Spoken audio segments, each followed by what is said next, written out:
Non.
Bonjour tout le monde. Vous m'entendez? Oui, madame. Bonjour. D'accord. Bonjour toute l'équipe. Monsieur Malikov, Monsieur Villemot, Monsieur Toumi et bien entendu toute l'équipe de cardiologie et de chirurgie cardiovasculaire. Est-ce que Monsieur Malikov voulez qu'on démarre tout de suite ou est-ce que vous voulez qu'on attende un petit peu que les gens se connectent? Parce que j'ai envoyé à plusieurs personnes et particulièrement les personnes du privé.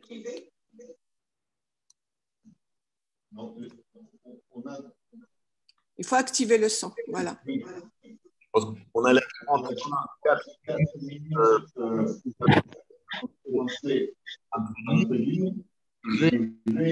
on démarre bien.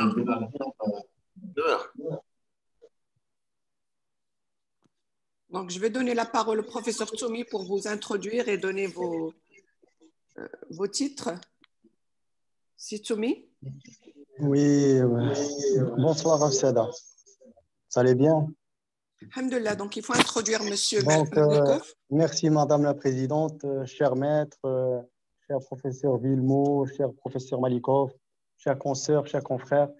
Donc, en mon nom et mon nom de toute l'équipe de chirurgie cardiovasculaire CHU Casablanca, je tiens à remercier notre maître professeur Appel, chef de service de la cardiologie, nous avoir donné cette opportunité de débattre, on va dire, ce terme sur la prise en charge chirurgicale et particularité des carotides.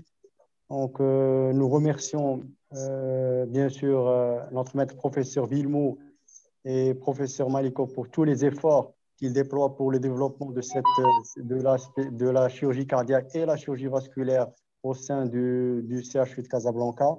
Donc, sans trop tarder, je donne la parole au professeur Malikov pour nous parler sur la prise en charge thérapeutique chirurgicale des sténoses carotidiennes. Merci. It's 19 hours.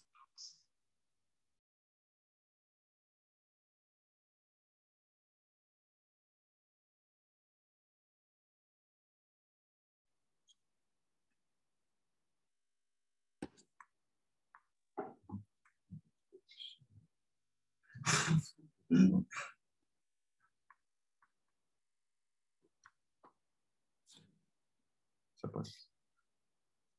Très bien. Donc, bonsoir et merci encore une fois pour cette invitation et cette possibilité d'aborder le sujet aussi sensible qu'un traitement des lésions carotidiennes. On essaie d'être assez compact, surtout par rapport au match de ce soir. Je fais les points forts sur le sujet pour garder plus de temps pour les questions. Donc, la chirurgie carotidienne, au départ, il était parfaitement entouré par les études assez profondes et les vraies études randomisées. C'est pourquoi les chiffres qu'on présente et les indications qu'on annonce, ils sont basés déjà sur les données assez profondes et assez sûres. En chirurgie vasculaire, probablement, il n'y a que deux parties qui ont été aussi bien entourées par les études. C'est la chirurgie de l'anévrisme de l'aorte abdominale et la chirurgie carotidienne. Donc, avec les études qui remontent au début de l'année 90.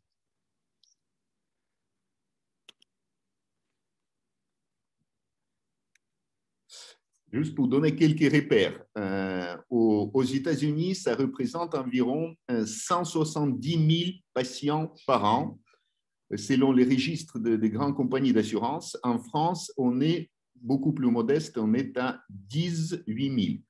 Pour un petit centre de chirurgie vasculaire de Nancy, on est entre 130 et 180 patients par an.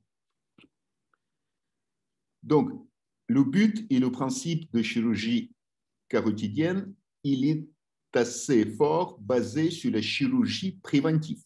Donc, les plaques d'athérome, ils menacent sur deux parties, partie hémodynamique et partie embolique. Donc, on va voir plus en détail sur quoi les données sont basées.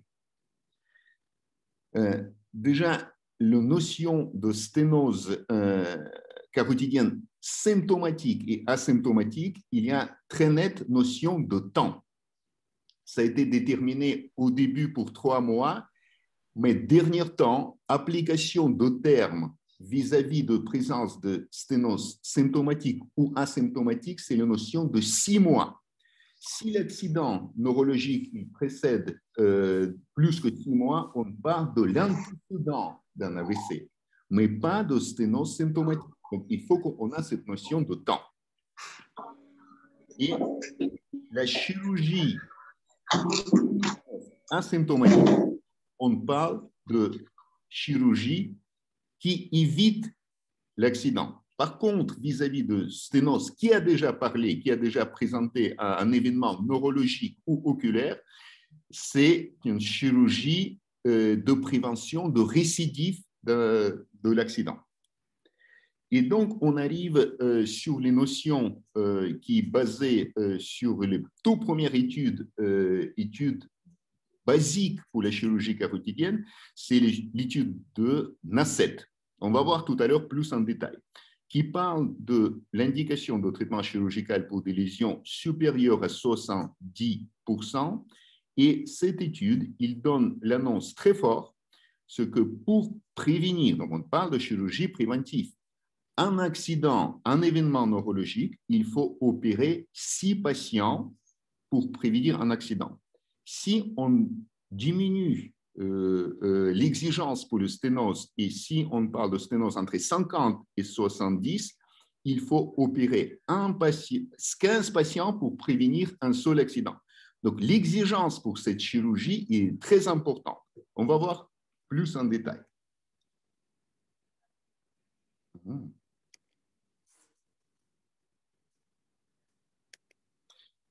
Voilà l'étude de Nasset, cette configuration classique qui comparait le traitement médical à l'époque, quand il avait sans statine, avec simple aspirine, par rapport à l'application de chirurgie de l'époque. Et on a compté sur 2 paramètres, donc les AVC, donc les strokes, et les décès. Et vous voyez les courbes qui se croisent sur la partie précoce et ensuite qui s'écartent avec le temps. Cette configuration, cette philosophie de l'étude randomisée, il était appliqué ensuite pour l'ensemble des études secondaires pour la chirurgie carotidienne. Donc, la philosophie, il est très simple. On compare évolution normale, naturelle de la maladie avec le traitement qu'on applique. Et surtout, par rapport au taux de complications et morbimortalité qui donne ce type de traitement. Donc, et pour justifier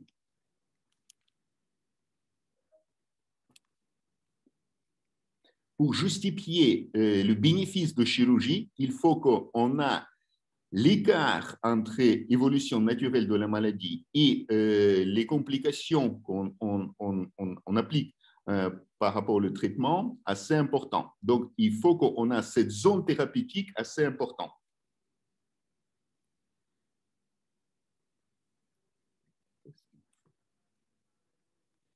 Donc, là, les chiffres qu'on vous affiche vis-à-vis de taux de mortalité, ils sont basés sur les études très profondes des milliers de patients et on a très grand écart entre 2 parties. Partie de lésions traitées pour les patients symptomatiques et les patients asymptomatiques. Donc, le taux de mortalité qu'on peut se permettre avec l'application de chirurgie pour les lésions asymptomatiques, il faut que ça soit inférieur à 3%, et pour des lésions symptomatiques, c'est 2 fois plus, donc on est à 6%. Donc, là, si on rentre plus dans les détails pour des traitements des patients asymptomatiques. Donc, jamais de manifestation oculaire ou neurologique. Donc, on a deux études de base avec lesquelles on a posé les indications. C'est l'étude de ACAS et de OCST. L'étude de ACAS, c'est début de l'année 90 avec la médecine de l'époque. Et donc, dans cette étude, on a compté exclusivement les AVC sans prendre en considération des décès. Donc, vous voyez, les courbes, ils se croisent environ un mois après le début de traitement. L'étude qui est apparue 10 ans plus tard, donc l'étude ACST, il a compté et les décès et les AVC. Donc, les courbes, ils se croisent plus tard, mais écart avec les deux courbes, il est encore plus important, vous voyez, avec le temps qu'il prend la direction très opposée. Donc, maintenant, les recommandations actuelles, les toutes dernières révisions et les classifications actuelles, ils sont basés sur la publication de 2017 dans European Journal of Vascular and Endovascular Surgery, qui donne l'algorithme actuellement appliqué pour le traitement et chirurgical et endovasculaire. Et le critère le plus important vis-à-vis d'application de ces indications, c'est le degré de sténose, qui demande des détails beaucoup plus importants pour donner les considérations pour le sténose avec les classifications qui sont très différentes. Il faut qu'on rentre plus dans les détails. Donc, tout au début de première étude de NACET, les degrés de sténose, ils ont été mesurés par rapport à les références de la partie distale de la carotide interne. Ce n'est pas au niveau de zone pathologique qu'on mesure par rapport à la classification de NACET, c'est sur la partie où l'artère devient avec les bords parallèles pour avoir le diamètre de référence et ensuite on compare avec le diamètre au niveau de zone pathologique. Donc, c'est très différent par rapport à la classification de OCST, donc classification européenne qui est beaucoup moins appliquée quand on compare la zone pathologique par rapport au diamètre de vue carotidienne estimé normal. Et cette mesure de l'artériographie, on était obligé d'appliquer sur les études suivantes, malgré que l'artériographie, il n'est plus devenu l'examen de référence, et c'est l'imagerie en 3D, donc scanner en première ligne, IRM en deuxième ligne, qui est devenu l'examen de référence pour des lésions carotidiennes. Mais le diamètre, il est toujours calculé pas en surface, mais en vraie mesure linéaire de diamètre. Et par rapport, la classification la plus appliquée, c'est la classification de NACET et pas la classification de CST. Quand vous regardez les comptes rendus des radiologues, les comptes rendus des angiologues qui font l'échodoppler, à côté de chiffres de pourcentage, il faut que toujours appliquer la classification avec laquelle les sténoses ils ont été chiffrés. Sinon, on a très grande confusion de chiffres. Pour vous illustrer, je vous présente le tableau de comparaison de chiffres par rapport à deux classifications différentes. À gauche, c'est la classification de NACET le plus utilisée. Et si on rentre dans les fourchettes des indications par rapport au degré de sténose à partir de, par exemple, 60%, ça correspond à 80% de OCST. Et à 70%, c'est 85%. Donc, on a un grand effort et c'est la source de confusion et des mauvaises interprétations des indications.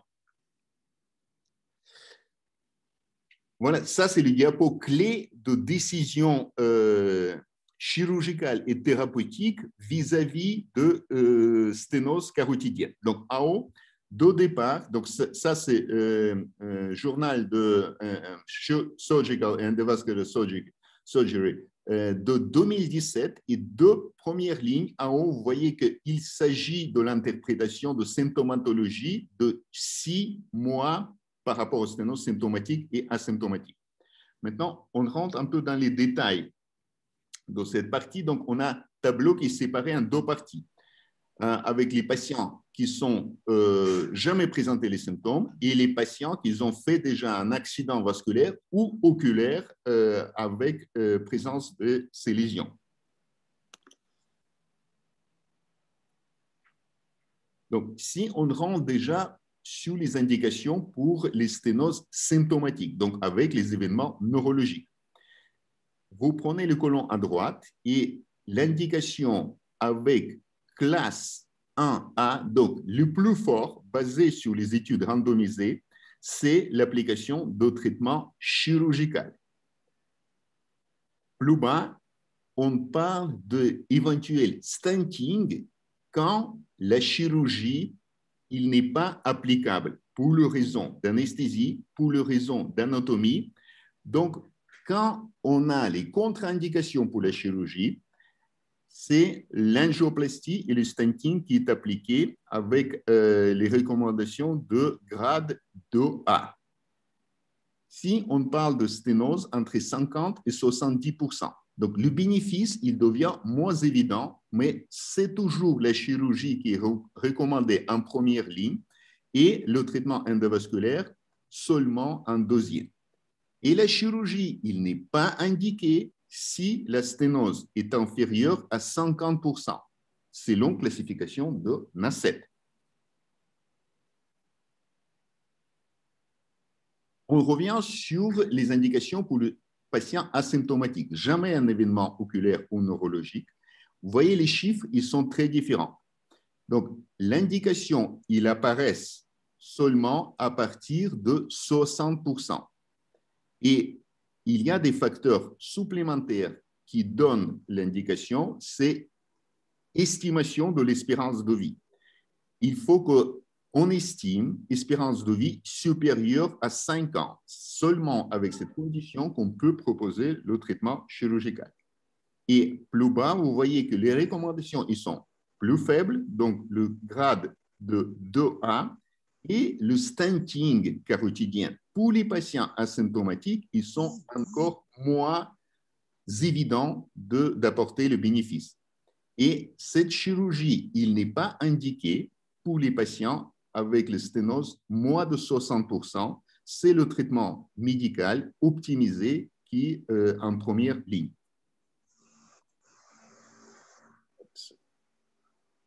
Donc, toutes ces recommandations européennes, ils sont largement présentés sur les recommandations au niveau national, donc recommandations de HAS, avec exactement les mêmes chiffres et les mêmes philosophies. Sauf en France, ça a été beaucoup plus en avance. Ces premières recommandations de même philosophie, ils ont apparu en 2009 et pas en 2017, comme on a vu au niveau européen. Donc, les chiffres, ils sont très clairs. Donc, le bénéfice, il est très net pour la chirurgie avec lésions à partir de 70%. Pour les patients symptomatiques, 50 et 70, il y a un bénéfice mais beaucoup moins évident. Il n'a pas d'indication pour le traitement des lésions inférieures à 50 et la chirurgie, il est délétère, donc il est largement contre-indiqué pour des faibles lésions inférieures à 30%. Et pour les asymptomatiques, comme on a vu pour l'indication européenne, c'est 60% le seuil et il n'a pas d'indication si la lésion est inférieure à 60%. Donc, je préfère qu'on fasse tout de suite partie technique pour, à la fin, on attaque les questions et pour les indications et pour l'application de différentes techniques de restauration carotidienne. Donc, la technique chirurgicale, il est assez ancienne. On a une expérience de chirurgie carotidienne qui monte 30 ans en arrière. Donc, au départ, il était basé sur endartérectomie, donc ablation de la lésion de média et de l'intima avec reconstruction de différents types. Mais au départ, c'était endartérectomie qui était en première ligne.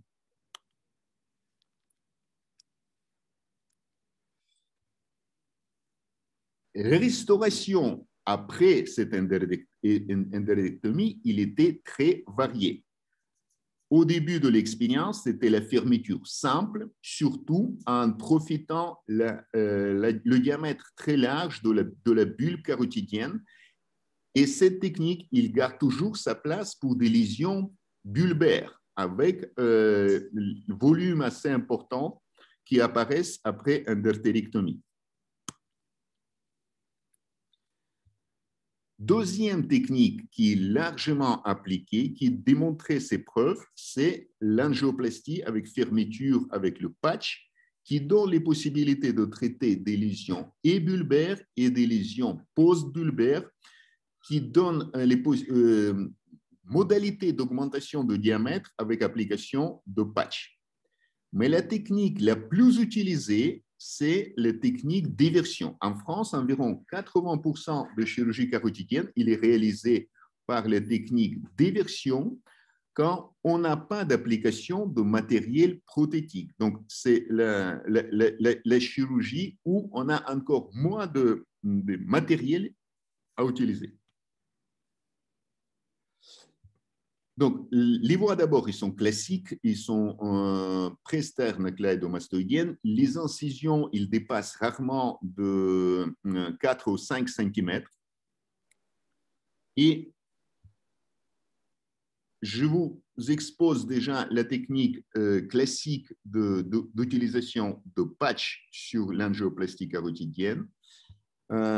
Après mesure de contrôle tensionnel et hyparinisation, avec clampage de 4 branches de la bifurcation carotidienne, on commence par l'artériotomie longitudinale, avec exposition de la zone pathologique et l'artériotomie, il passe dans la zone saine, avec éventuelle application de dérivation pour le cerveau en utilisant le shunt. Les indications, on va voir un peu plus tard, donc ils sont plutôt limitées. Et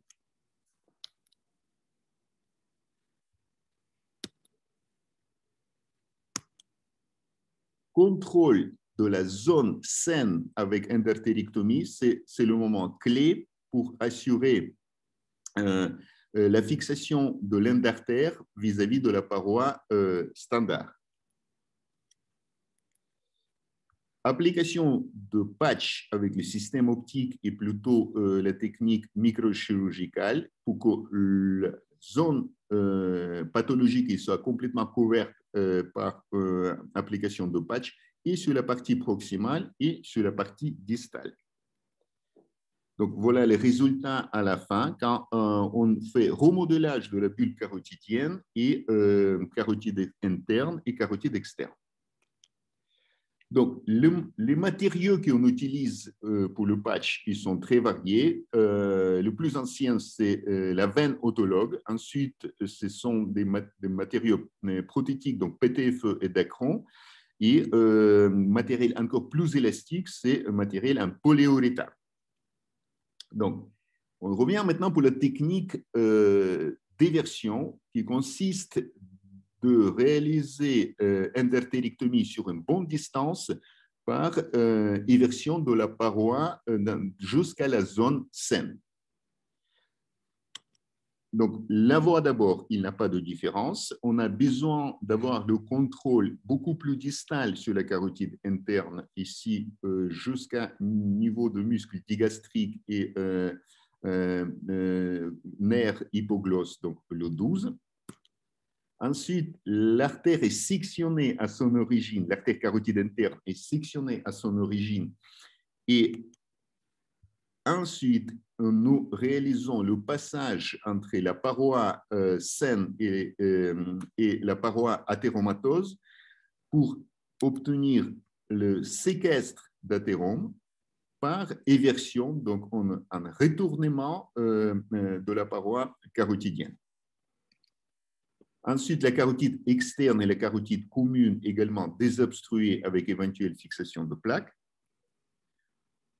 pour réimplanter sans utilisation de matériel prothétique directement de la carotide interne à sa place avec remodelage de la paroi.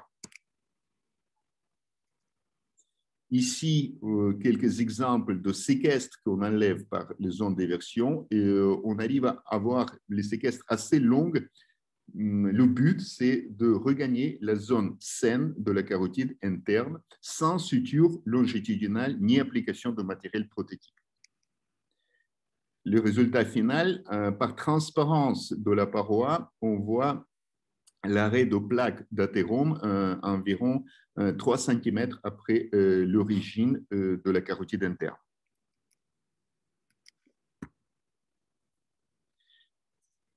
Technique qui est utilisée encore plus rarement, mais qui a gardé sa place jusqu'à maintenant, c'est la technique de pontage.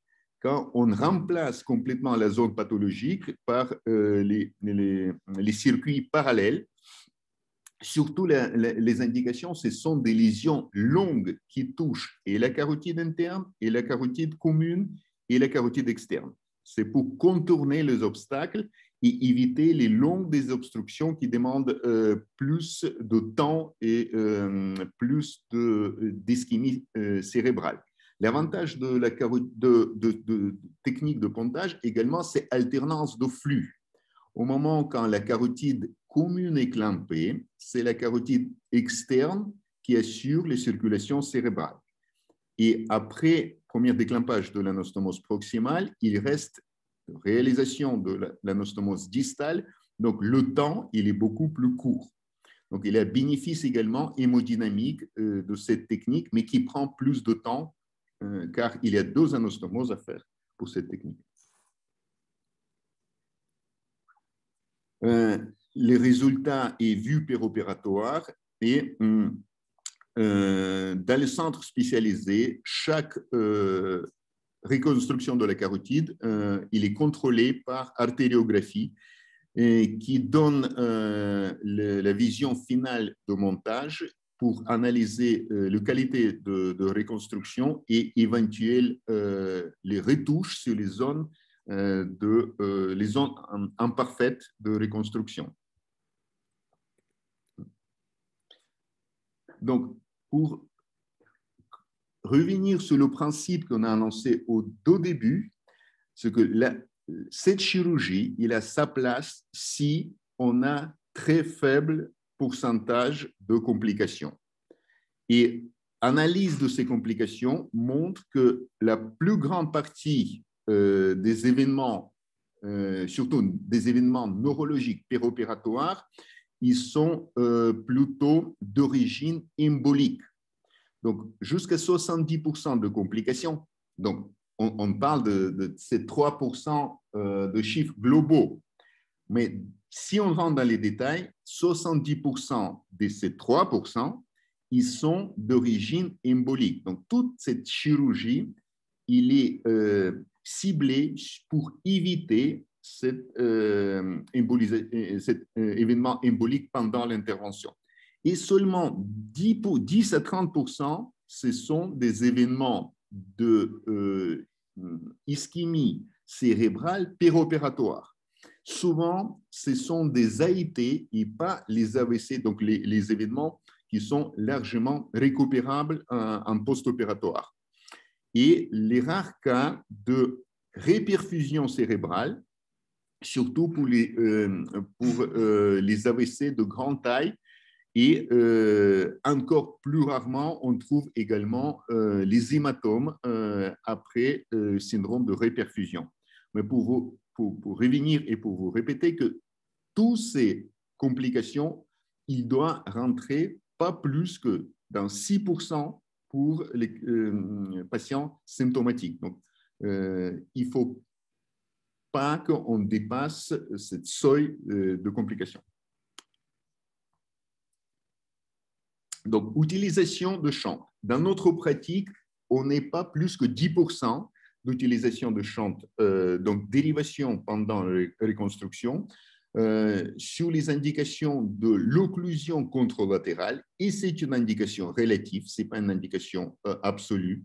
Quand on réalise la chirurgie en urgence avec les manques de renseignements pour état de patient et état de son cerveau, et également quand les patients ils présentent état neurologique instable. Parce que l'utilisation de chantes, il diminue le risque de variation tensionnelle. On assure la perfusion plus stable pour les ondes pénombres de son AVC. Et également, il est réservé pour la réintervention quand on réalise les retouches au niveau de zone de reconstruction. Donc, quand on est obligé de reclamper pour la deuxième ou troisième fois la carotide. Donc, ce sont des indications qui dépassent rarement 10% d'ensemble de cette chirurgie. Donc, dans la pratique habituelle, la fin d'intervention, on réalise l'artériographie de la zone de désobstruction et l'artériographie cérébrale pour vérifier les défauts. Donc, ici, vous avez quelques exemples de défauts d'endartérectomie distale, endartérectomie au niveau de la bifurcation ou occlusion de la carotide externe. Donc, ce sont des défauts qu'on arrive à corriger avant de réaliser la fermeture de patient.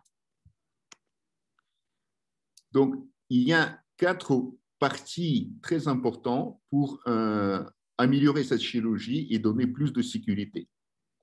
Donc, d'abord, c'est adaptation de la technique par rapport aux lésions anatomiques de la carotide interne. Ensuite, c'est contrôle angiographique à la fin d'intervention qui donne la sécurité d'avoir le montage de qualité à la fin d'intervention. Utilisation systématique de l'héparine pendant l'intervention et maintenant, dans les recommandations classiques, tous ces patients, on opère déjà avec un antiplaquettaire, avec application systématique et certaines équipes, ils utilisent même double antiplaquettaire. Et les indications de shunt, il reste les indications limitées, ce sont les indications sélectives. Les résultats. Donc, si on rentre encore dans les considérations de taux de morbimortalité qui comprend et les événements neurologiques et ensemble des complications graves autour de cette chirurgie. Ça peut être pneumopathie, infarctus du myocarde, infection urinaire grave. Tous ces complications post-opératoires, ils rendent les pourcentages de complications post-opératoires, ils sont considérés comme importants dans l'analyse des résultats. Et donc, on revient sur le seuil de pourcentage actuel et en Europe. Et aux États-Unis, on a les chiffres identiques. Donc, pour la chirurgie de sténose asymptomatique, il ne faut pas qu'on dépasse 3%. Et pour les sténoses symptomatiques, on est passé de 6 à 5%, et aux États-Unis et en France.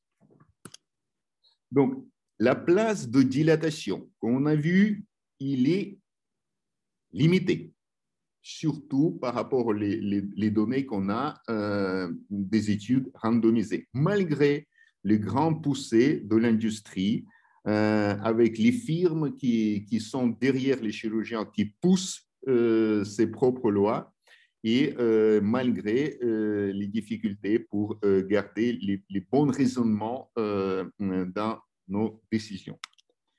Mais si on revient sur les études randomisées, contrôlées en grand volume, c'est toujours actuellement, possible que dans le futur, ça peut changer, mais c'est la chirurgie qui garde la place le plus importante. Tout ce qui est largement affiché dans les indications européennes par rapport à la reconstruction carotidienne, avec en première ligne utilisation de endartérectomie et seulement en deuxième ligne, s'il y a des contre-indications, utilisation de l'angioplastie et stenting carotidien. L'étude réalisée en France, elle était peut-être le plus parlant que les autres, qui montre présence de taux de mortalité dans les branches de chirurgie pour les lésions carotidiennes symptomatiques à 3,9%, pour le taux de morbimortalité avec utilisation de stent à 9,6. Et l'étude, il était arrêté par la commission éthique pour ne pas majorer les complications de les branches d'angioplastie. C'est le comité d'éthique qui a arrêté l'étude malgré que le seuil n'était pas obtenu. Donc, on revient sur le message final. J'insiste sur les validités de toutes nos recommandations de HAS, même s'ils sont déjà assez anciennes, mais de l'autre côté, ils sont passés ces preuves maintenant au niveau européen. Ce que l'angioplastie, il est réservé pour les patients contre-indiqués pour la chirurgie, que les indications avec vrai bénéfice pour des lésions symptomatiques, il est à partir de 70%, bénéfice relatif entre 50 et 70, et qu'il n'a pas d'indication pour traiter les patients avec lésions inférieures à 50%. Pour les lésions asymptomatiques, le seuil d'indication est 60%, et l'angioplastie, il garde toute sa petite place vis-à-vis de contre-indications chirurgicales de reconstruction carotidienne. Donc, merci pour votre attention et je suis prêt pour répondre à vos questions.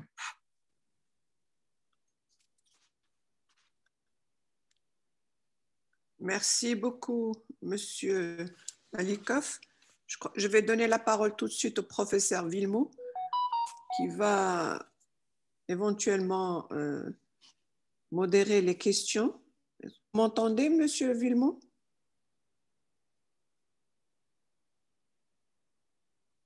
Professeur Villemot? Il n'est pas avec nous, il est sur un autre site et on peut le laisser un peu de temps. D'accord, ok, pas de problème. Ok, donc je donne la parole maintenant à l'audience. Est-ce que vous avez des questions? Est-ce que vous avez des choses pour éclaircissement? Donc, en attendant, je vais commencer moi un peu le débat et les questions. Pardon. De l'audience, madame. Alors, donc, il y a une question qui est dans le chat. Vous pouvez lire le chat si vous voulez ou je vais le lire. Est-ce que le handicap post-AVC calculé par le Mars score intervient dans la décision de chirurgie cardiaque carotidienne quand il y a une sténose? Tout à fait. C'est plus les neurologues qui nous guident par rapport à la taille de la lésion et l'état neurologique. C'est que la chirurgie carotidienne, il est contre-indiquée si la parenchyme de cerveau touché plus qu'un tiers de volume de hémisphère. Ça, c'est côté d'imagerie.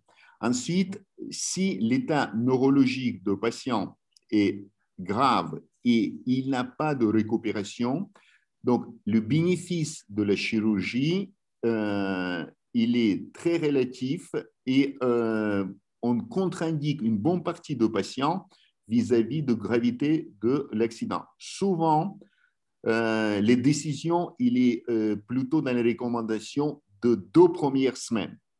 Pour les accidents plus importants, on attend plus, ça peut être 2 ou 3 mois pour évaluer l'état neurologique. Donc, les accidents graves, ils sont contre-indiqués pour la chirurgie. Donc, il faut attendre minimum, vous avez dit 2-3 mois, sinon plus. Pour les accidents de grande taille.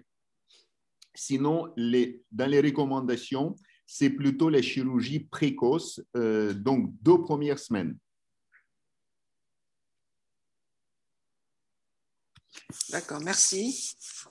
Est-ce qu'il y a d'autres questions?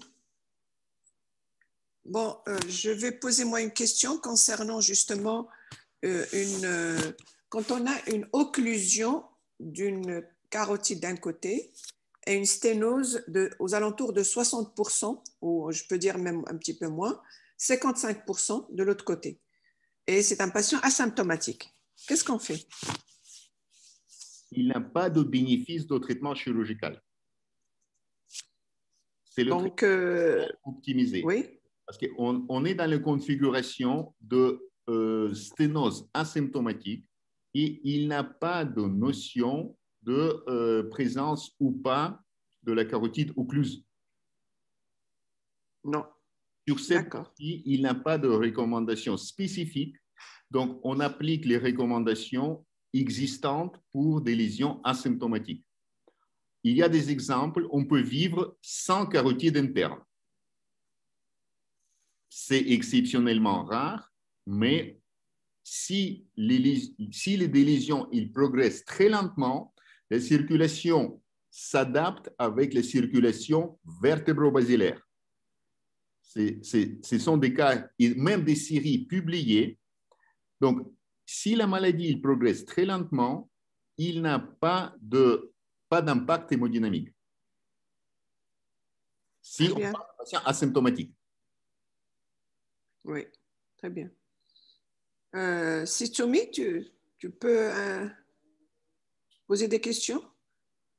Bon, on a des questions dans le chat aussi. Alors, chez Dr Mahamadou Charfou, chez un patient devrait subir une chirurgie de l'anévrisme de l'aorte abdominale, oui, et qui présente une sténose carotidienne asymptomatique. Y a-t-il indication à opérer les carotides avant l'anévrisme de l'aorte? On n'a pas de recommandation claire à ce sujet de société savante. C'est plus la gravité de chirurgie abdominale. Il y a une menace d'avoir les perturbations hémodynamiques importantes avec clampage et suite opératoire. Il y a un fond, on entend très mal. Il y a un fond de bruit, on n'entend pas très bien. Excusez-moi. Qui sont en parallèle. D'accord. Dans les bonnes pratiques, il y a l'indication si c'est lésion bilatérale. À ce moment, on applique la chirurgie carotidienne en première ligne. Si lésion est unilatérale, à ce moment, c'est la décision de l'opérateur. Si, dans le cas de chirurgie aortique simple, on peut avoir la chirurgie carotidienne en deuxième ligne. Si la chirurgie aortique est lourde avec les perturbations hémodynamiques importantes et le diamètre de l'aorte peut permettre d'avoir le temps pour traiter d'abord la lésion carotidienne, oui, on s'occupe d'abord de la lésion carotidienne. Mais il n'y a pas de recommandations qui sont tranchées par les sociétés savantes. Il n'y en a pas.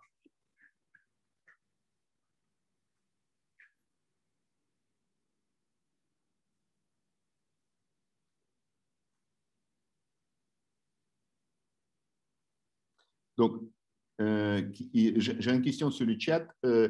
C'est thrombolyse et ensuite indication pour la chirurgie carotidienne. Donc, il n'a pas de contre-indication et les délais, ils sont plutôt dans les 2 premières semaines après la thrombolyse. plus souvent, les grands centres de thrombolyse, ils travaillent avec l'équipe de chirurgie vasculaire de proximité. Nous, on fait tous les lundis, on a le staff avec les neurovasculaires de Stroke Center. On voit tous ces dossiers, les patients traités déjà par les thrombolyses, et on sélectionne les patients pour la chirurgie. La contre-indication, c'est présence d'un hématome et l'état neurologique sévère. Sinon, la chirurgie, il est applicable pour les patients thrombolysés.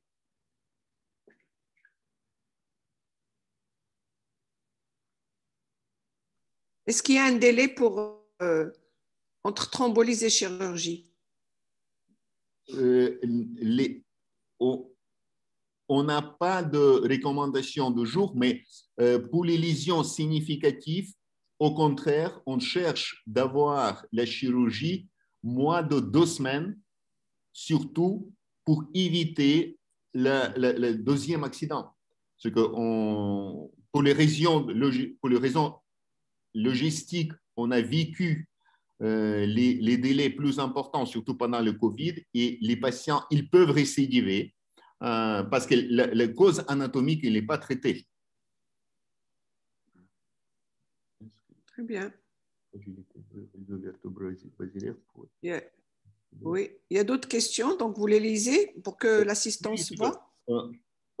Surtout, le réseau vertébro-basilaire, il peut nous guider vis-à-vis de l'utilisation ou pas de shunt pendant l'intervention. Cette dérivation pendant, si on a deux vertébrales qui sont occluses et polygone de Willis étant interrompu, c'est l'indication d'utilisation de shunt pendant l'intervention. Parce que oui, il y a l'influence de réseau vertébro-basilaire sur la chirurgie carotidienne, surtout avec utilisation ou pas de shunt de dérivation.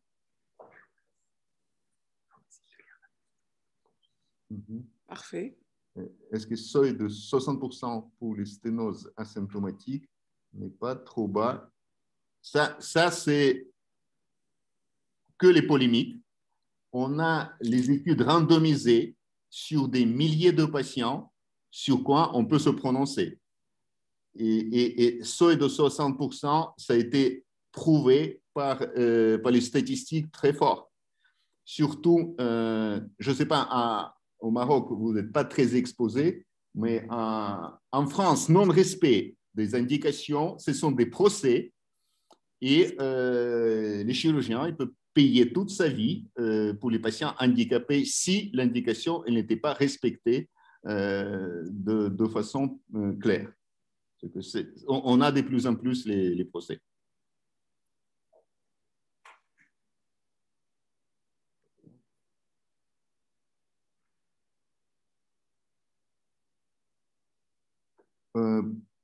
Pour la chirurgie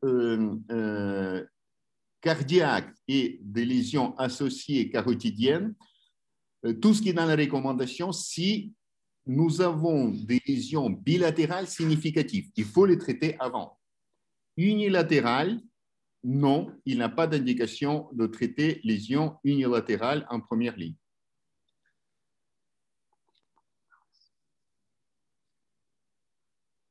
Est-ce que ça change que ça soit coronarien ou valvulaire? Donc, la prise en charge cardiaque et carotidienne, est-ce qu'il y a un changement si l'atteinte cardiaque est coronarienne ou l'atteinte cardiaque est valvulaire? C'est en considération de l'opérateur et de maîtrise hémodynamique pendant la restauration. C'est plus cas par cas et décision de l'opérateur pour assurer l'entourage hémodynamique pendant le COC. C'est la décision de l'opérateur.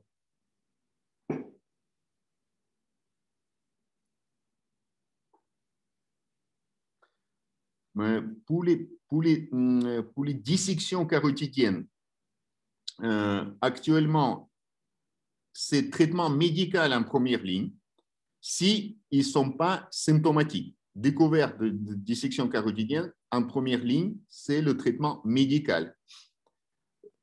Ensuite, le type de traitement, dans le cas de l'apparition de complications, soit neurologiques, soit transformation anévrismale, c'est en fonction de l'anatomie de lésions disséquantes de la carotide. Ce que c'est plus gestion cas par cas. Nous, on a le staff avec nos neuroradiologues et les neurologues où on prend des décisions ensemble quand on discute entre la possibilité de traitement endovasculaire ou chirurgical, mais c'est plus l'anatomie exacte du patient qui nous guide.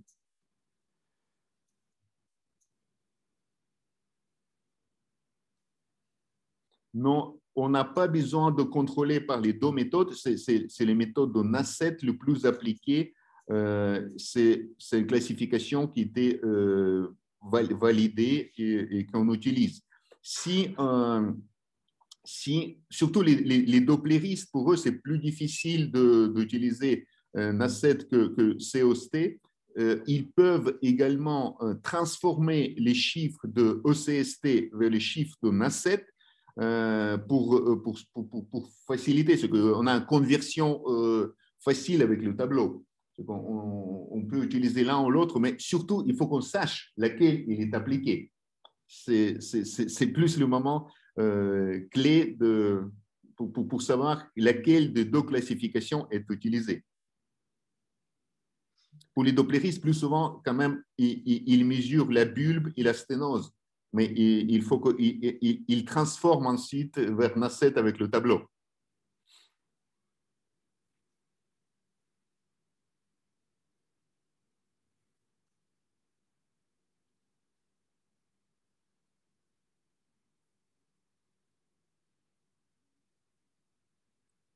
Je pense qu'à 10 minutes de match, les questions ils sont disparues.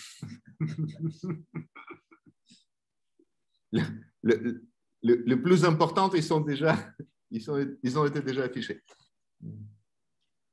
D'accord. Donc, vous voulez qu'on arrête juste avant le match ou... Oui. Oui. Et la question de thrombose carotidienne post-COC. Donc, on s'éloigne un petit peu de sténose carotidienne athéromatose. On est dans les complications de COC avec thrombose carotidienne. Ce que c'est plus cas par cas en fonction de l'anatomie et l'état neurologique du patient.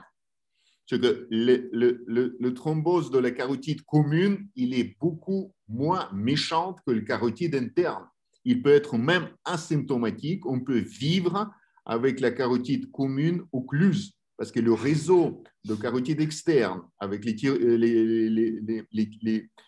thyroïdes et le réseau périscapulaire, il compense l'occlusion de la carotide commune. Donc, on est beaucoup moins exigeant pour les carotides communes que pour les carotides internes.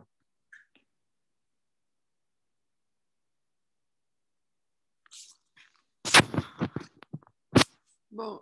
Merci beaucoup, Monsieur Malikov. Donc, ce qu'il faut retenir, ce qu'il faut leur faire passer comme message, d'abord faire la part entre une sténose symptomatique ou asymptomatique. C'est le premier message à faire passer, c'est ça? Donc, je veux bien que vous résumiez un peu les messages à retenir pour les jeunes. Tout à fait. Donc, déjà, notion symptomatique, asymptomatique, on a le seuil de 6 mois.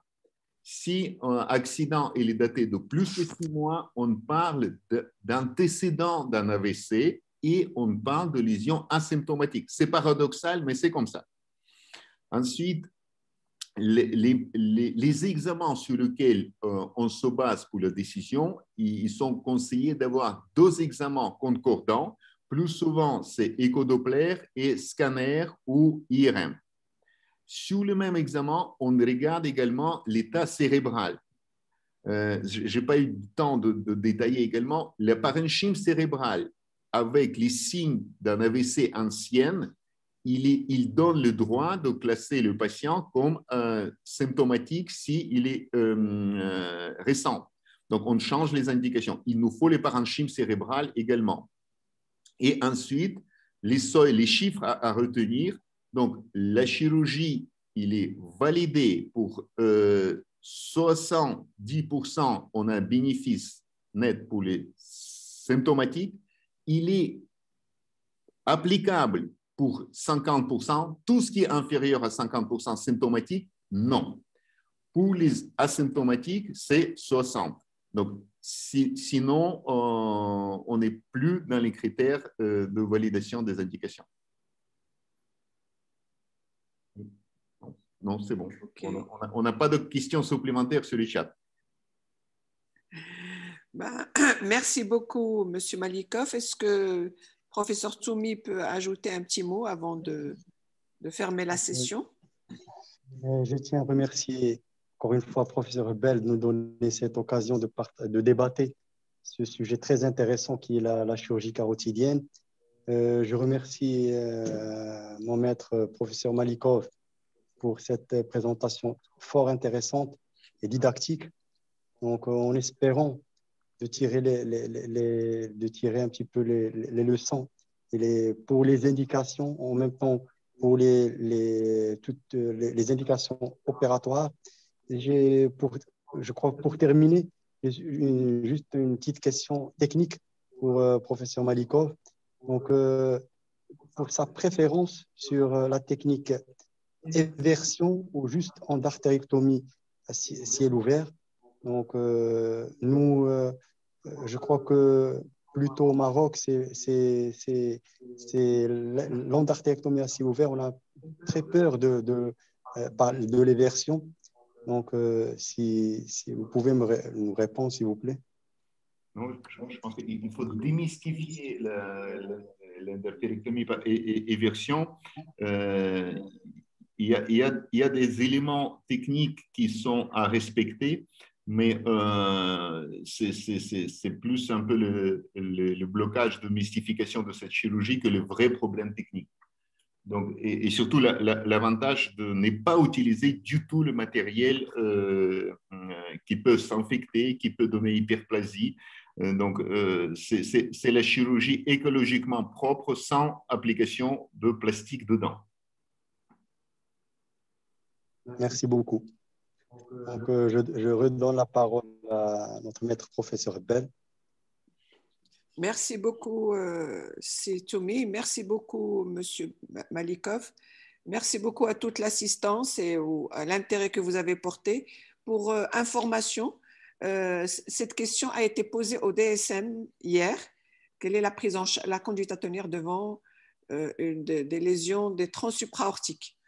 Donc, on aurait pu faire cette question le lundi, comme ça ils auraient profité un peu plus au niveau de leurs réponses. Oui. Et merci encore et j'espère pour d'autres fois. Et on peut toujours faire des staffs médico-chirurgicaux avec vous, M. Malikov, en cas de difficulté. Donc, j'aimerais bien que vous laissiez vos coordonnées et comme ça, on peut faire avec vous et la chirurgie, c'est staff multidisciplinaire via Zoom maintenant. On a lundi soir à 17h en France, c'est le staff neurovasculaire où on a les radiologues, les neurologues, les chirurgiens et les médecins de Stroke Center où on voit les dossiers. C'est qu'il faut juste envoyer les dossiers par VI transfert pour que l'imagerie soit complète. Et ce n'est pas forcément moi, mais c'est plus le staff qui peut répondre avec plus d'expertise oui. Multidisciplinaire.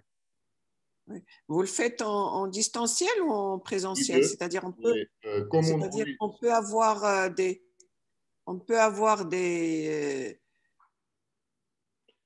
Oui, c'est que voir un petit peu la discussion de certains dossiers. Tout à fait. Il y a un petit dossier à remplir et l'imagerie à déposer sur le site. Et comme ça, vous avez l'avis des experts radiologie, neurologie, chirurgie en même temps. Ça c'est staff multidisciplinaire quand on donne la vision médico-chirurgicale. Très bien. Donc, vous allez peut-être laisser tous ces renseignements au professeur Toumi et on peut déposer ces dossiers en cas de besoin. Tout à fait. Merci beaucoup encore et je crois que l'heure du match est arrivée. Il est 57. Et à la prochaine. Merci encore. À la prochaine. Portez-vous bien. Merci à vous aussi. Au revoir.